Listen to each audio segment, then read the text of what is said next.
السلام عليكم، كي دايرين؟ بخير؟ لاباس عليكم؟ مرحبا بكم في قناه روتينه مريم. اليوم ان شاء الله نحضروا 3 مركزات ديال العصائر لشهر رمضان: مركز الفراوله او الفريز، ومركز البرتقال، ومركز التفاح الحامض. نخليكم مع الفيديو، فرجه ممتعه. اول حاجه غنبداو بمركز ديال الفريز. هو الاول غنحتاجو 2 كيلو ديال الفريز اللي غسلته مزيان وخليته حتى يتسقطر وحيدت له هاد النباته ديالو. غنحتاج نص كيلو ديال سنيده. علاش استعملت غير نص كيلو؟ حيت انا عندي هاد الفريز هذا حلو. اول حاجه غنقطعوا هاد الفريز، نقطعوه على هاد الشكل هذا. صافي غنستمر هكا حتى نسالي. صافي من بعد ما قطعت الفريز كامل غنجيب واحد الطنجره، غنخوي فيها هاد السنيده،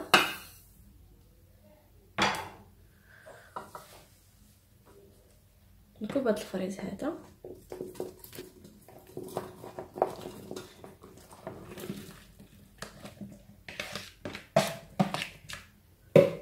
ونحاول نخلط هاد السنيده مع الفريز. صافي انا خلطته ودابا غنخليه غنديرو في الثلاجه حتى الصباح ان شاء الله وعاد نكمل. الفريز ديالنا من بعد ما خليته بات ليله كامله كيطلق لينا واحد السيرو كما كتشوفوا. دابا انا غنديرو فوق البوطه على النار تكون مهيله 3 ساعه. صافي دابا من بعد ما طاب ليا الفريز 3 ساعه 20 دقيقه، ها القوام ديالو كيفاش كيجي. دابا غنجيب واحد الميكسور وغنطحنو.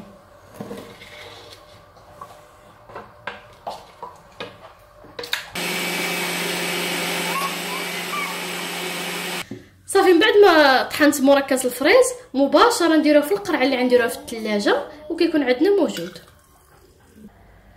بالنسبه للمركز ديال البرتقال كنحتاج 2 كيلو ديال الليمون يكون مغسول مزيان وكيلو ديال سنيده. اول حاجه غنحكوا هذا الليمون، ملي نكونوا كنحكوه من نوصلوش القشره البيضاء غير الفوقانيه، ونحكوه بالحكاكه الرقيقه.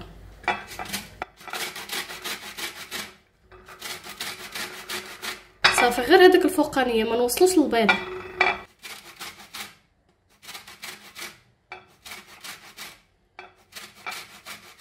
صافي انا غنستمر هكا حتى نسالي هاد الكميه اللي عندي. صافي من بعد ما ساليت الليمون بالحكان كما قلت لكم ما نوصلوش القشره البيضاء حيت كتمرر لينا العصير. دابا هاد الليمون هذا غنقسمو على 2 وغنعصرو.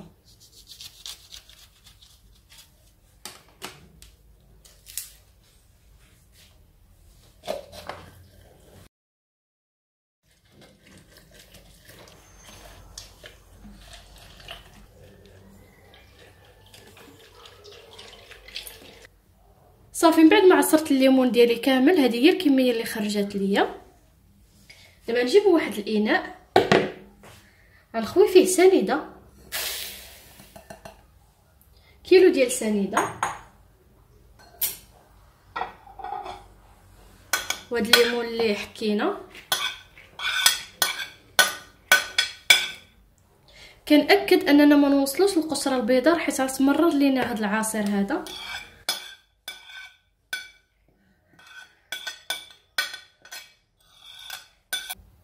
ودابا نخوي الليمون.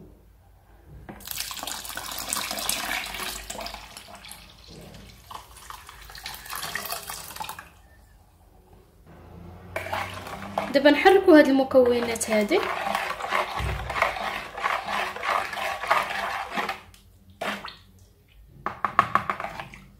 صافي من بعد ما حركت المكونات كامله دابا انا غنغطيه وغنخليه في الثلاجه على الاقل. خصو يبقى واحد 6 سوايع، ومره ندوز نحركو باش يذوب لينا هاد السكر باش ما يبقى ليناش في القاع.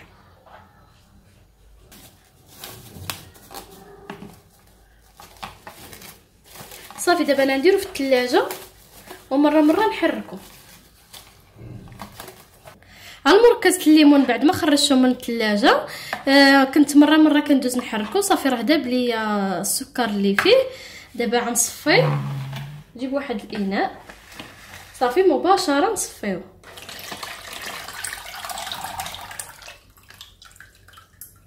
بالنسبه هاد القشور هادو ما نرميوهمش، نديرهم في شي طويصه ونخبيوهم. لكن نديرو صابلي ولا كيكه نستعملوهم، راه كيعطيو واحد المذاق زوين في الكيكه. صافي انا نصفيه مزيان يكون عندنا المركز واجد. بالنسبه للمركز الثالث ديال التفاح والحامض غنحتاج كيلو ديال التفاح اللي يكون مغسول مزيان، كيلو ديال الحامض، يطرو ديال الماء، ونص كيلو ديال سنيده. اول حاجه غنجيب واحد الكاسخول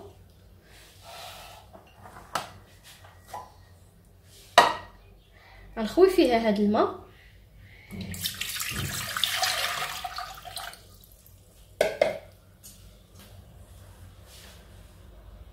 وغنجيب التفاح ديالي وغنقطعو بلا ما نحيد له القشره، نحيد له غير القلب.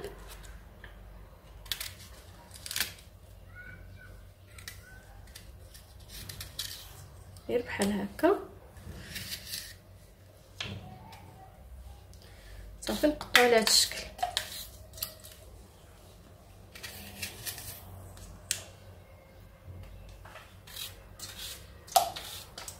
صافي انا غنستمر هكا حتى نسالي التفاح هذا اللي بقى ليا. دابا من بعد ما ساليت التفاح شديت واحد الحامضه قطعتها ودرتها فوق هاد التفاح هذا باش ما يكحل لياش. دابا غنجيب هاد الحامض وغنحكو حتى هو، نحكو غير في الحكاكه الرقيقه وما نوصلوش للقشره البيضاء.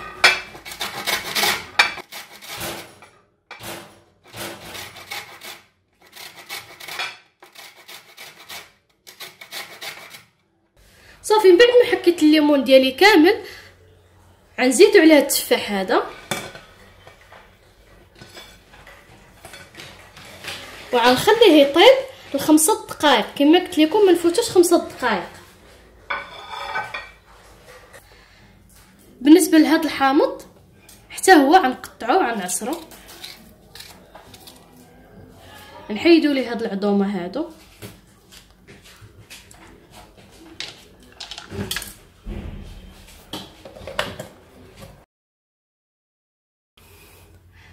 صافي من بعد ما طاب ليا التفاح خليته 5 دقائق غنزيد عليه هاد نص كيلو ديال سنيده، 500 غرام ديال السكر،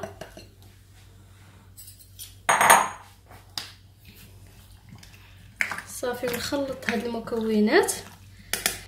بالنسبه لهاد العصير ديال الحامض ما غنكبوش دابا حتى يبرد ليا الخليط ديالي، عاد نضيفو ليه. صافي من بعد ما برد ليا الخليط ديالي غنضيف عليه هاد عصير ديال الليمون،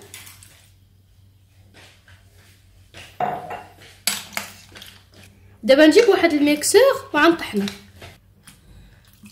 صافي دابا غنبقى نديرو في الخلاط الكهربائي.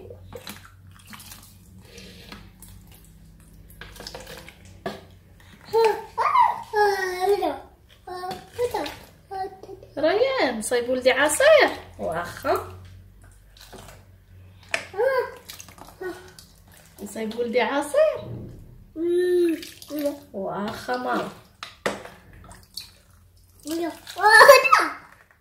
صايبو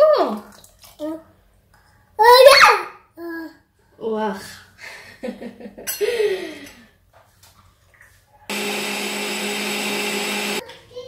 بعد ما طحنا المركز ديالنا دابا مباشره غنصفيوه، ضروري ما نصفيوه.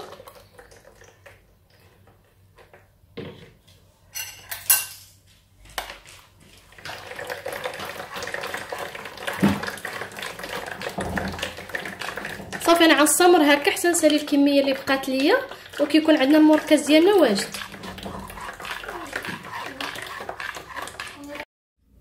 المركزات ديالنا من بعد ما وجدوا صافي يمكننا دابا نحتفظوا بهم لشهر رمضان ان شاء الله، راه كيبقاو لمده طويله. نتمنى الوصفه ديال اليوم تكون عجباتكم، ما تنساوش الاشتراك في القناه. السلام عليكم.